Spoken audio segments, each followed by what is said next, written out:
creche, não sei o que, amparo, não sei o que. Então é assim, ó, CEAI, né? Empréstimo CEAI, para continuar a construção da casa de amparo, futura creche Maria da Cruz. Alberto Salermo falava com vontade ao referido candidato, que demonstrava sadismo na expressão e colóquios. Dizia que todos estão trabalhando só para aparecer. Descrevemos o prefeito o plano de obra e fizemos referência quanto aos seus objetivos e data de término. O prefeito nos ouviu e, descortês, nos apresentava perguntas e apontamentos com a ideia premeditada de negar o pedido. Continuação do sonho.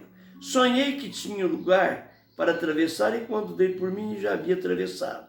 Quando eu quis voltar, notei que havia um barranco ali ao lado, qual teria que transpor para retornar. Ao tentar fazê-lo, fui impedido por um senhor que me dizia que não era para passar por ali, pois estava cheio de barro, como se queria que dissesse que era um pântano perigoso. Relatou outras informações e concluía: é impossível passar e chegar de lá. Enquanto conversávamos, notei que havia uma quantidade de pessoas incalculável que nos olhava e, mesmo considerando as informações generosas ou enganosas, continuei na minha decisão.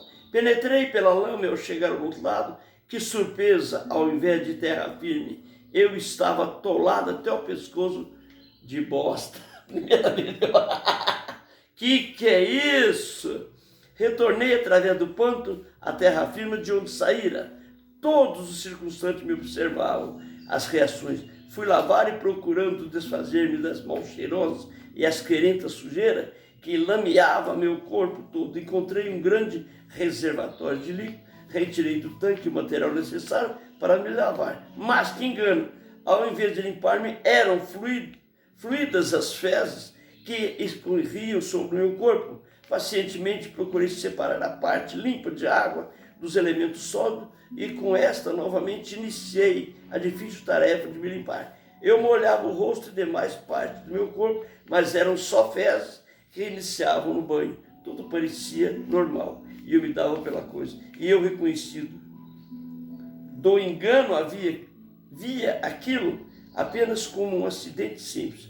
Todos continuavam a me observar. Tentei atravessar com uma motocicleta e não me lembro o resultado, entendo. Dentro que me observaram, haviam muitos conhecidos. Não tem nem sentido ter gravado isso aí. Sim. Quer ver, deixa eu... Não tem, ué. Espera. Não tem sentido. Dá um tempinho.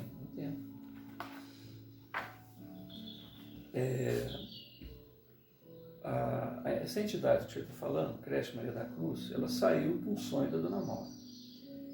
E eu comecei a falar aqui, logo no comecinho, quando a gente começou a gravar, sobre a dificuldade que foi, como é que começou. Você falou assim, não, deixa, isso aí vai longe se for contar. Então, o que eu queria dizer é o seguinte: a maneira com que essa entidade surgiu foi uma coisa, assim, fenomenal. O senhor procurou quem? A autoridade pública procurou no sonho, bem entendido, né? Porque na vida real o senhor não procurou ele, então esse é só um sonho. Mas, de qualquer maneira, pelos meios, é igual o João Berbel. O João Berbel construiu o imã lá, aquele trabalho fantástico assim, no peito. Ele fala que ele olha assim e vê a obra pronta. Ele vê a obra pronta, ele já vê como a obra vai ser. E ele simplesmente segue. Fala, como é que ele vai fazer? Sabe lá, eu tô claro. Imagina, ele tem um hospital lá fantástico, prontinho lá. E pandemia, quer dizer, toda uma dificuldade social, né? Porque agora ele montou um hospital mesmo, além de ser um hospital espiritual, um hospital com despesa, com tudo quanto é coisa. E ele toca o barco. Mas eu estou voltando o caso só para a gente poder fazer um paralelo. Então eu lembro que quando o senhor resolveu fazer essa entidade, o senhor ficou na dúvida, por que não fez um CNPJ só da própria entidade? Não, o senhor quis ligar ele ao grupo de trabalho que o senhor participava, que era lá na Nova Era, né? E na época em que o senhor começou, existia uma equipe sintonizada. Pelo que eu me recordo, umas 100 pessoas foram se agregando, né, ao trabalho, e foi mesmo com uma série de obstáculos que nós não vamos mencionar para não complicar, né? E, enfim, todo o trabalho que o senhor fazia aparecia, todo o trabalho que o senhor fazia, a coisa acontecia. E, no entanto, o senhor estava mergulhado nesse ambiente, na merda aí. Por quê? Porque as forças contrárias que aconteciam foram assim, mas muito intensas. E apesar dele ter feito esse trabalho, ele ter construído esse trabalho, no final das contas, o que aconteceu? Alguém lá da diretoria falou assim, ó, você sai ou eu saio. Uma pessoa que... isso é depois de pronto. Depois de pronto, né? Então, assim, é só para falar assim, que faz sentido o sonho.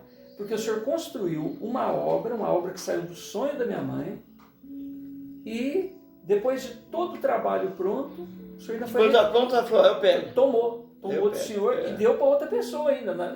Pegou parte do patrimônio que o senhor que construiu lá e deu para terceiro, deu para outra entidade lá, que não tinha nenhuma ligação. Então, nós estamos... fácil, né? Porque... nós não estamos querendo acusar ninguém nem nada. Eu estou só dizendo o seguinte, faz sentido o sonho.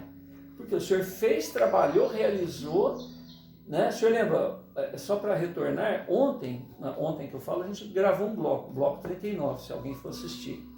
A gente estava meio sem sintonia. O amigo espiritual que estava aqui presente fez o quê? Mostrou que pegou, como diz, uma motosserra, né? Uma árvore fantástica que estava prontinha ali e cortou. Aí eu pensei, poxa, então acabou o trabalho, né? Acabou. Eu entendi assim, no princípio, que a gente estava num caminho errado. Mas hoje, aí à noite eu fiquei, poxa, e aí, como é que é, né? Como é que vai ficar essa história? Acabou, não acabou? Não, não é isso. A árvore está pronta, a madeira, tudo aquilo vai se transformar numa outra coisa. Esse trabalho que o senhor fez vai se transformar num outro recurso, num outro... Eu não tenho muita coisa mais para fazer, mas a saúde, obra por exemplo, continua. só para vocês terem uma ideia, eu estou com 62 anos, sou o primogênito dele, ele está com 85 anos, quer dizer, fisicamente. O que se pode esperar em termos de longevidade, para continuar o trabalho e tal.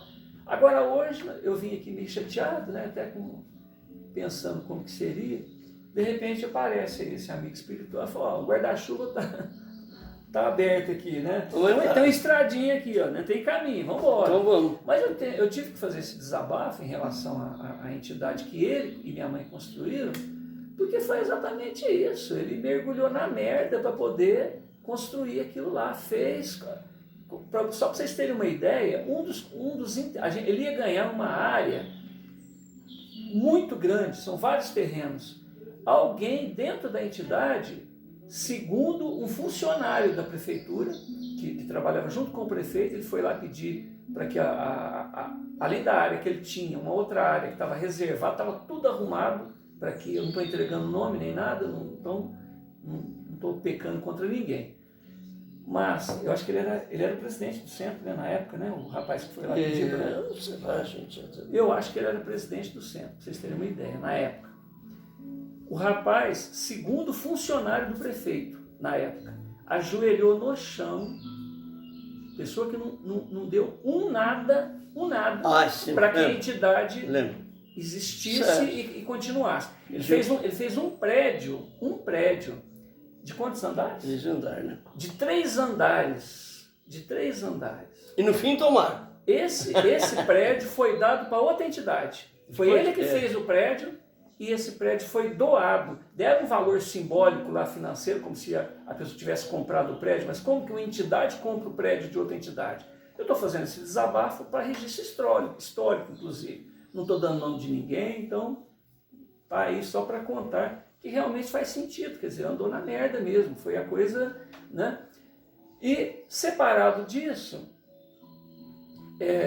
ele tinha uma obra muito grande para realizar, né? Ia fazer oficinas de trabalho e tal. O presidente do centro, na época, segundo um funcionário lá do próprio prefeito, chegou para ele e falou: Edson, você acredita que veio aqui o senhor fulano de tal, não estou dando o nome, ajoelhou nos... Olha que ridículo! O homem rico, na época, esse homem era homem rico, homem endinheirado. Ele poderia tocar tudo isso. Não. Ajoelhou nos pés do prefeito e disse: não nos dê. A gente não sabe nem o que vai fazer. Lógico que não sabia, porque eles não fizeram nada para construir aquilo lá. Quer dizer, desmontaram o trabalho dele. Não dá isso aí pro senhor Edson, porque ele é louco, ele é doido. Isso. Ele vai fazer burrada, ele vai acabar com o idade. Isso quem contou foi o funcionário do prefeito, que trabalhava lá junto com o prefeito. Então, eu estou querendo dizer o seguinte: independente disso, ele continuou trabalhando, continuou fazendo as coisas, até que uma moça que na época também, se não era presidente ou se pelo menos participava lá, um dia chegou numa reunião e disse o seguinte: ou ele ou eu. Ela não deu nada para que a entidade existisse. Então nós estamos dizendo o seguinte, que um trabalho que foi feito do sonho dele, do esforço dele, da equipe dele, que poderia ter um CNPJ diferente, que não ligado lá a esse grupo, na época ele achou conveniente, né, se ligar ao CNPJ dessa entidade, desse centro espírita, e no entanto as outras equipes, as outras turmas que foram surgindo, não tinha mais ligação com ele, e passaram a querer mandar que tinha direito, né? Legalmente tinha, e tiraram ele lá da obra. E eu fiquei na época chateado, muito chateado mesmo, e aí eu procurei conversar com outros grupos de trabalho. Fui em Ribeirão Preto, uma senhora que fez também uma casa de sopa, ela fez uma casa de sopa. E, no final das contas, ela foi arrancada, tirada de lá. E nós estamos falando de irmãos espíritas. Nós estamos falando de irmãos espíritas, que tem por lema: fora da caridade não há salvação.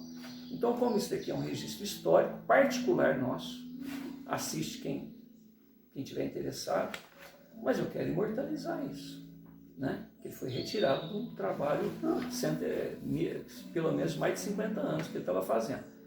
E eu conheci outros grupos também, então a gente fala: poxa, tudo é lição de vida. Ele resistiu até onde pôde para fazer o que foi feito. E a outra pessoa lá falou assim: não, se ele ficar lá eu não fico. Aí o grupo, que não ajudava em nada, falou: não, a gente prefere você do que ele, né? Então hoje está lá o trabalho pronto e seja o que Deus quiser, que está muito bem, viu, inclusive. Tá muito certo. Foi uma das primeiras em Franca, ou a primeira em... Não, mas aí a gente não está reclamando de ninguém. Estou só registrando que esse aqui é um documento histórico. O grupo, ou melhor, o bloco 40, que fala sobre sovinice, nunca mais. Nunca mais. Grande, comprido, deve ser do Cornélio. Não, Cornélio. Pode deixar isso para outro bloco? Não sei se a gente entrou numa área que não deveria entrar, mas está lá o registro, fica aí. Né? Isso tem que ser registrado, porque nós vamos fazer um documento histórico da mediunidade dele, do trabalho dele. Né?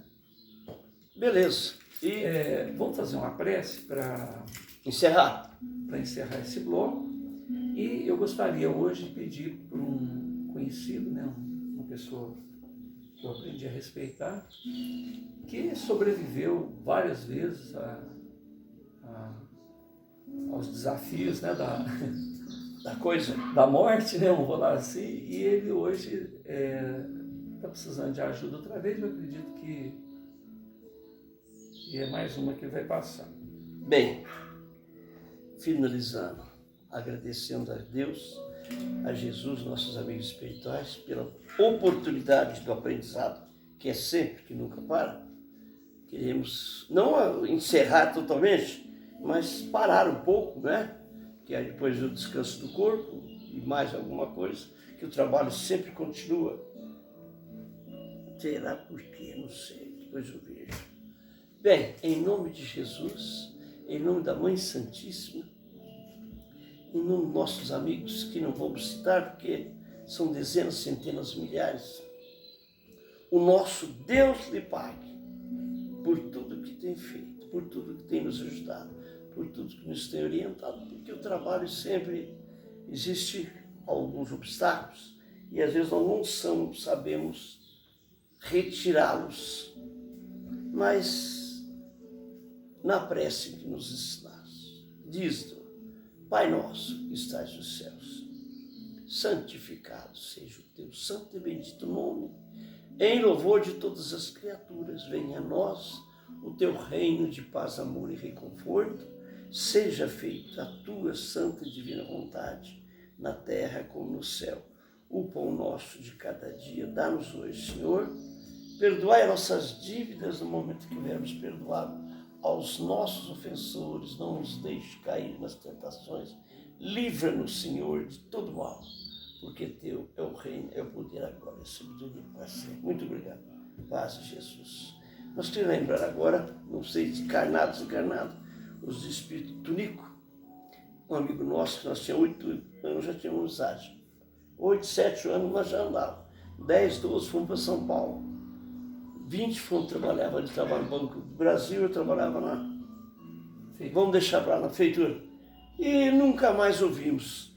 Exatamente 50 a 60 anos que eu não vejo ele. Agora eu vi. Ele tem encarnado ou desencarnado? Não sei.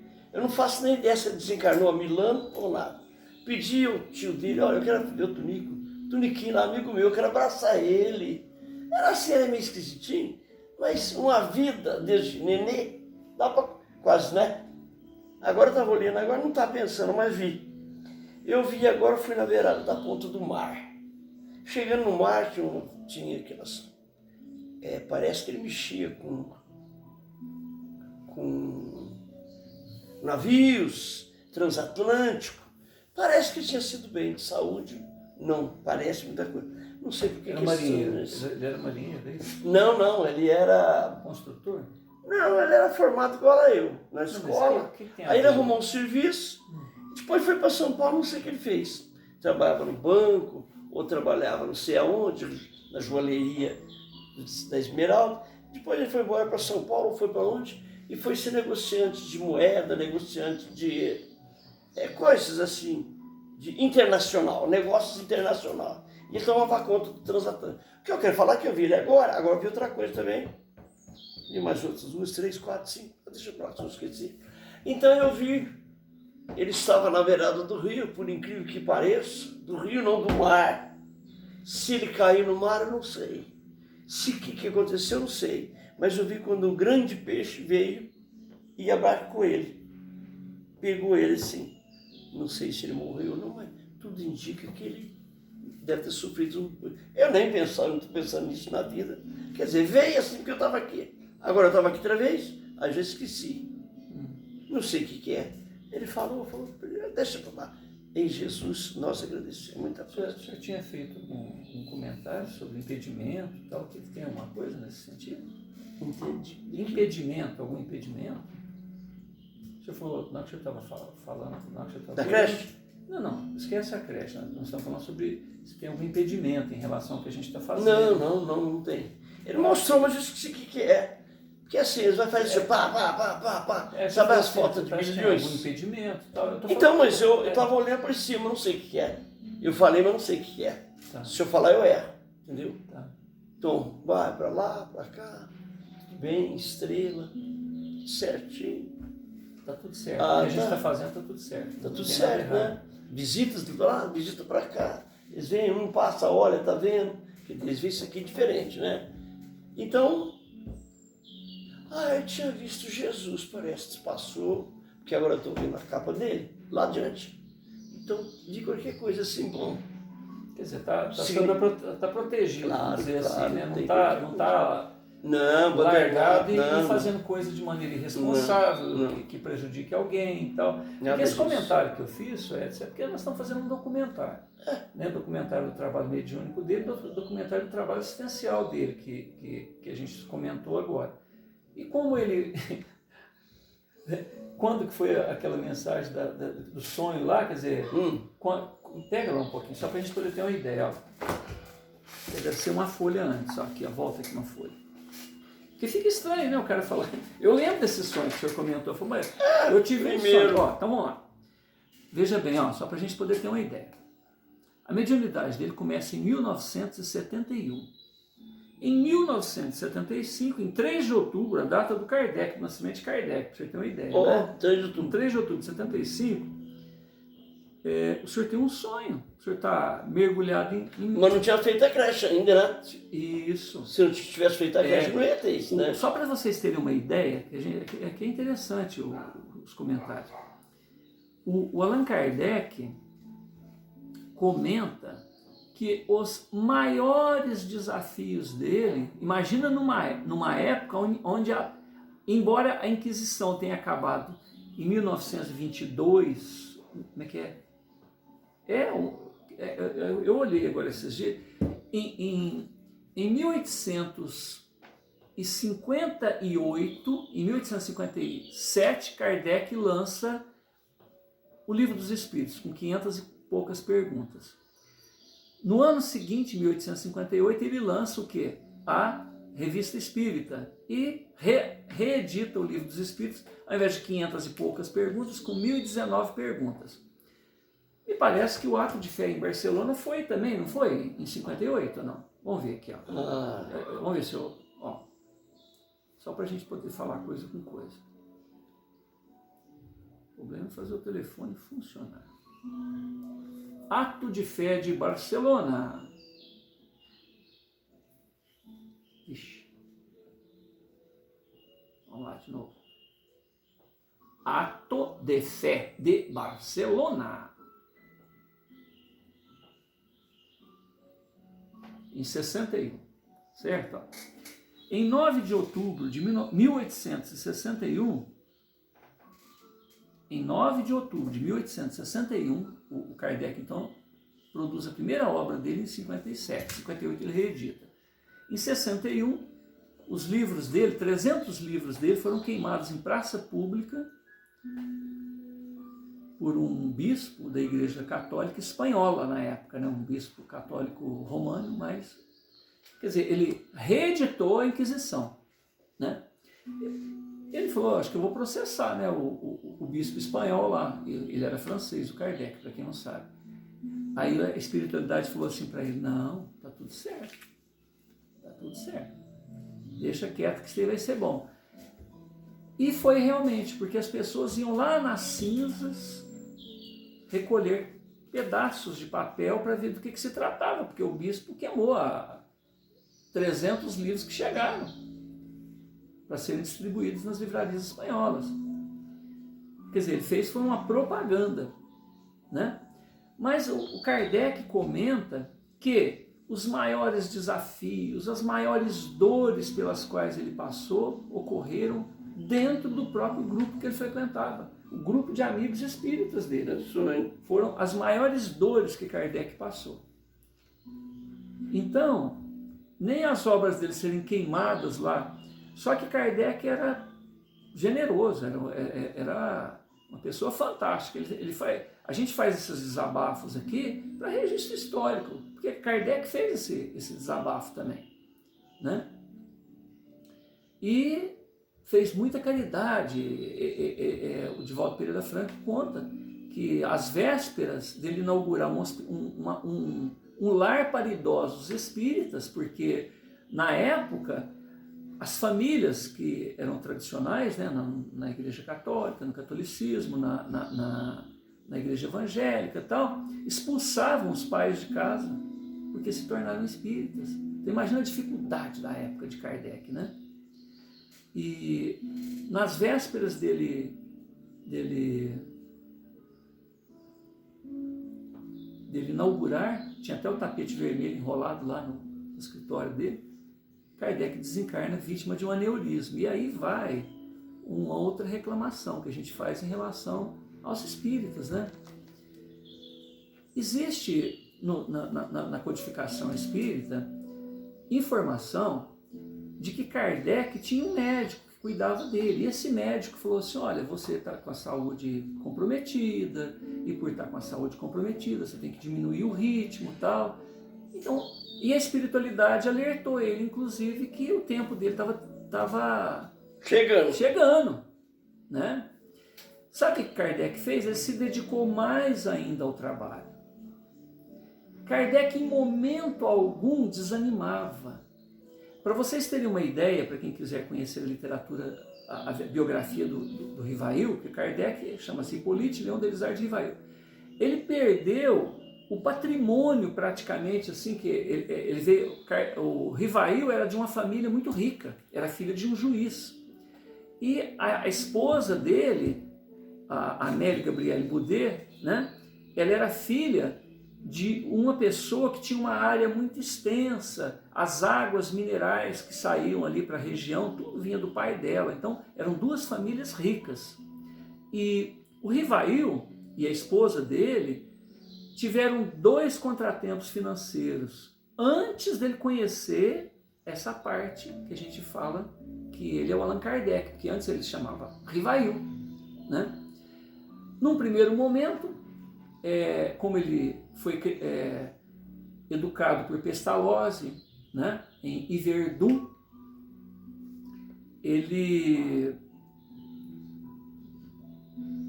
achou muito bonito o trabalho de Pestalozzi e quis fazer lá na França um instituto, né? Chamava de instituto, é um colégio, uma faculdade, pegava a criança lá do comecinho Bom, e daí? Daí que o tio dele era viciado em jogos.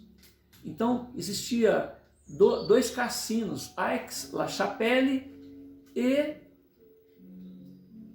um outro. 2 cassinos. Ele perdeu uma fortuna nesses dois cassinos. E o tio dele, que também era rico, comprometeu então o patrimônio dele. Então ele precisava de dinheiro para pagar as despesas no cassino. Bom, então o que aconteceu? Kardec teve que vender o instituto para dividir com o tio, esbanjador, né? Bom, eu estou falando sobre as dificuldades dele. Então, passado por toda essa fase de crescimento dele como ser humano, como homem de bem, como uma pessoa que sabia lidar com a vida, ele é convidado por um amigo, quando ele tinha 50 anos, o Kardec. Oh, você sabia que as mesas movimentam e tal? O magnetismo, que ele estudava o magnetismo dos eletroímãs, o magnetismo animal, que é semelhante ao magnetismo dos eletroímãs. E com esse estudo era possível, então, entender por que a mesa poderia movimentar. Aí o amigo fala para ele assim, não, as mesas respondem também o que a gente pergunta. Eu falei, não, aí é diferente, movimento é mecânico, responder não. Aí, mas vamos lá, vamos assistir, chega lá. E ele pergunta, fala, mas como que a mesa movimenta, como que a mesa responde, que é uma ação inteligente, não é uma ação... Aí a mesa, através de um código, né, que eles haviam estabelecido ali, fala, não é a mesa, somos nós. Mas nós quem? Aqueles que... vai lá então.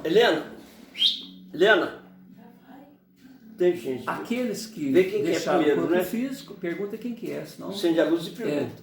Aqueles que deixaram o corpo físico, né, e estamos aqui para mostrar que a vida continua. Então, desse estudo, desse trabalho que o Rivail faz, surge então isso tudo que a gente chama de espiritismo. Todos que vão fazer um trabalho têm dificuldade. Isso. Então, normal. Então a gente está comentando isso, que os maiores desafios dele, apesar de tudo isso, perda financeira, uma série de coisas, foi dentro... Ele veio só entregar alguma coisa? Pode entrar. Já entrou, né? Terminou já. Entrou, não sei se a porta está aberta. Não. Mas é isso, então é só para a gente falar o seguinte, que esses desafios tudo fazem parte. Porque só para lembrar, Soedes já foi soldado romano, quer dizer, já judiou de muita gente, já deitou e rolou. Então fazia parte. Agora, né? Vamos pegar uma outra pessoa que tem muita gente que pode até achar meio paranoico ou estranho, isso que a gente vai dizer, mas uma pessoa que se chama João de Deus. João de Deus foi um cara que ajudou milhares de pessoas no Brasil e no exterior, curou muita gente. E que no final da vida dele teve que arcar com as consequências dos próprios deslizes. Então as pessoas olham só o deslize dele, não olham o trabalho fantástico que ele realizou, né? Então, é isso. Vamos Pronto, encerrar. tá ótimo. Já está rezado? Como é que fala? Batizado? Né? Então tá.